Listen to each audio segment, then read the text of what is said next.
My Lois Lane story is a door opening to a larger world. And this video right here is where the inner workings, layout, and relationships between the characters will come to light.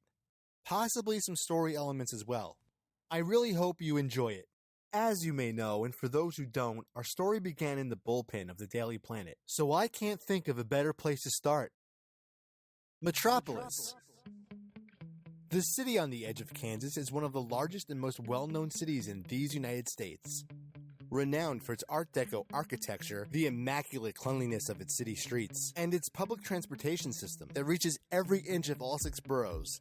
This city is known the world over as a beacon of hope for how good society can be. And that comes down to the friendliness of its citizens, which is about as diverse as you could find in the world. We're talking families, celebrities, tech geniuses, investigative reporters, sports legends, and even a billionaire. And then there's the friendliest of all, Superman. Star City, Massachusetts. This classic American city, widely known as the homestead of old money and even older values, has a revolution running through it. A revolution organized from a secret underground bunker hidden beneath Star City Forest, courtesy of Green Arrow. Not only has he been stopping the criminal element right where it stands, he's also been stealing from the corrupt and giving it in secret to those who need it most. The fat cats in power are not happy. Not happy at all. Coast City, California. The Californian city and surrounding suburb, with Coast River running through it, is a super popular beach town located an hour away from Ferris Aerospace Facility.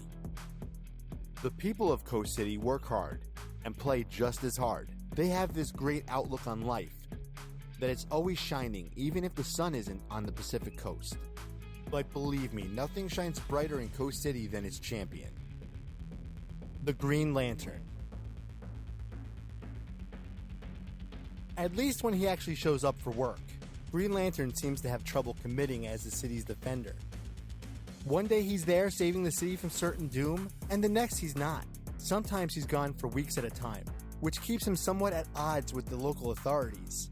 They have no idea the places his responsibility as a Green Lantern takes him. Neither does his girlfriend and boss, Carol Ferris. But how can they when Hal Jordan himself can barely wrap his head around that responsibility?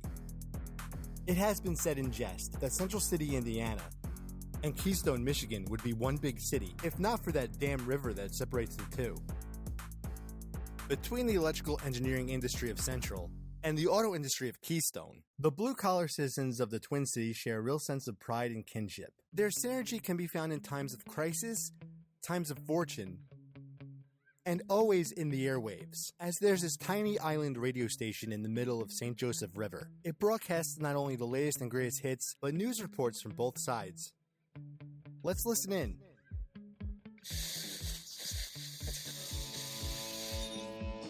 Good morning, Twin Cities. That was The Who with their timeless classic, Won't Get Fooled Again. I'm your host, Jay Bird, and I'm grateful to be a part of your morning routine. We've got a great lineup for you today, including Marion's Fall, with their new hit single, Cheers to the Home Team, as well as a classic from LL Cool J and Green Day.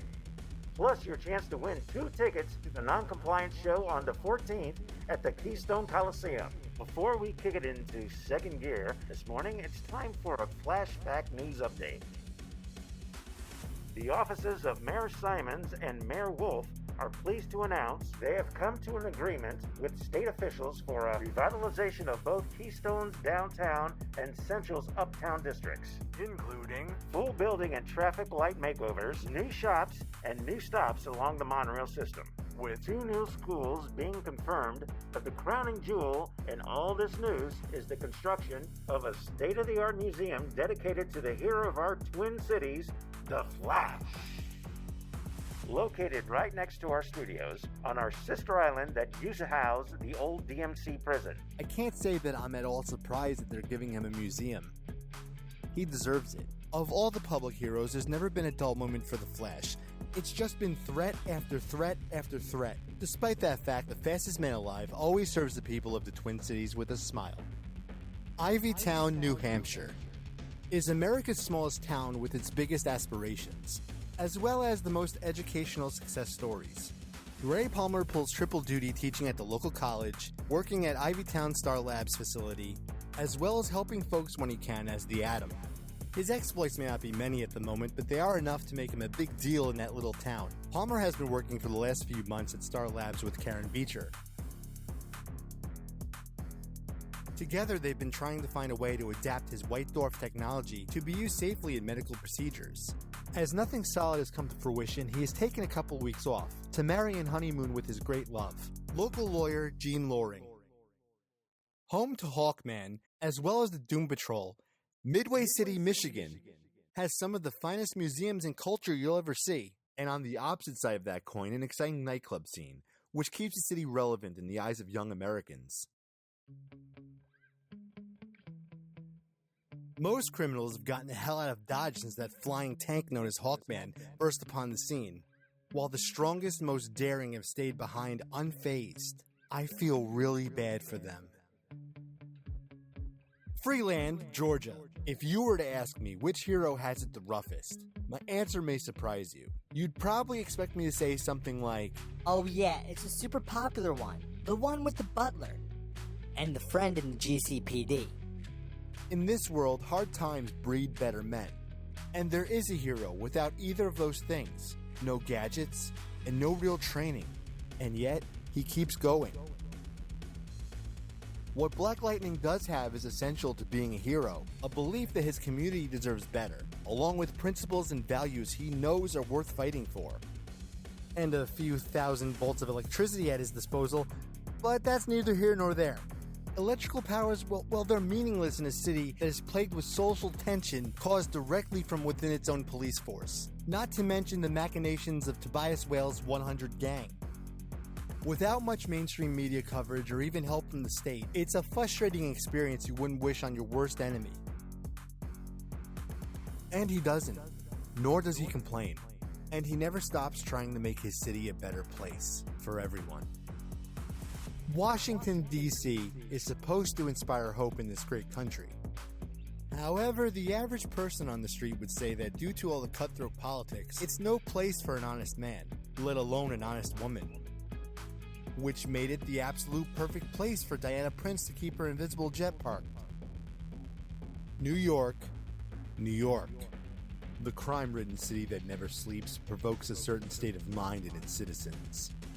And when you're there, in a New York state of mind, there's bound to be questions that need answers. Regardless of the who, the what, the where, or the why. Answers only come depending on how you ask the question. Chicago, Illinois. The Chicago PD is doing their very best to forge a new identity for this once great city recently succumbed to some of the worst waves of race riots in American history. Little do they know they have a very capable ally aiding them, one who's hiding in plain sight.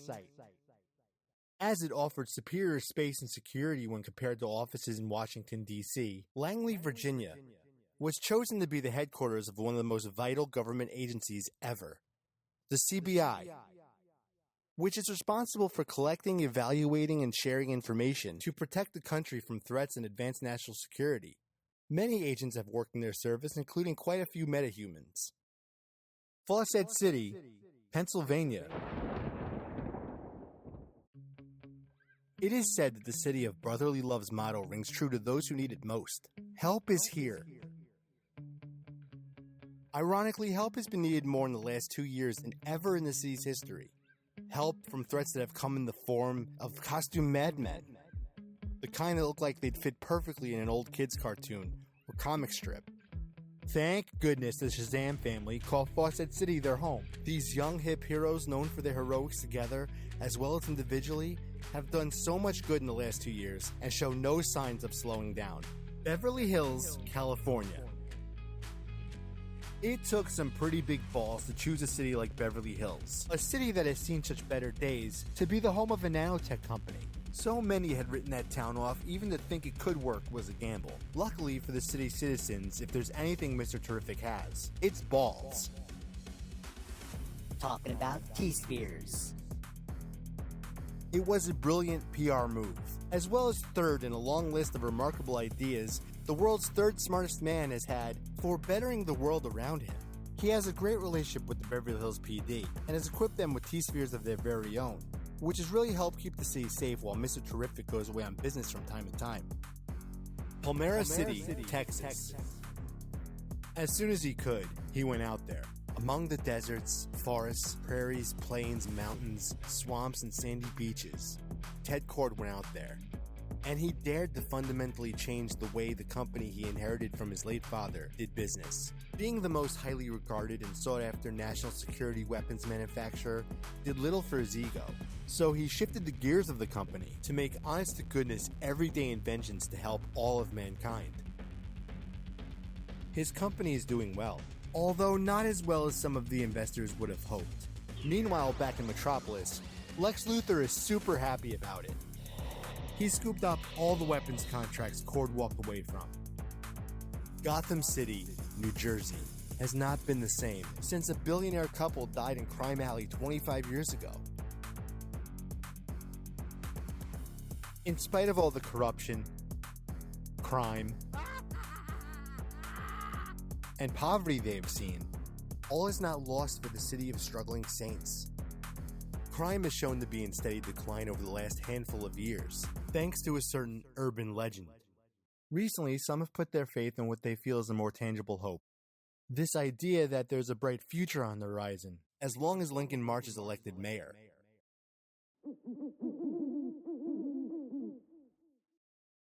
Steel City, Pennsylvania, is famously known as the largest steel producer in the world, as well as having been the home of legendary World War II hero, Sergeant Rock.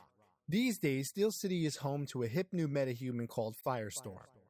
And it also houses the HNPP, the Hudson Nuclear Power Plant, the country's first completely safe atomic testing center, which was created by Nobel Prize-winning physicist Professor Martin Stein. Las Vegas, Nevada. So very few know the truth about that place. To most, it's just an adult playground. A place where you can go to gamble, shop, take in a magic show, some fine dining, and then go out for some nightlife afterwards. They're clueless to why what happens in Vegas stays in Vegas. All those bright blinking lights conceal secrets so sinister that if ever revealed, the human race would descend into madness.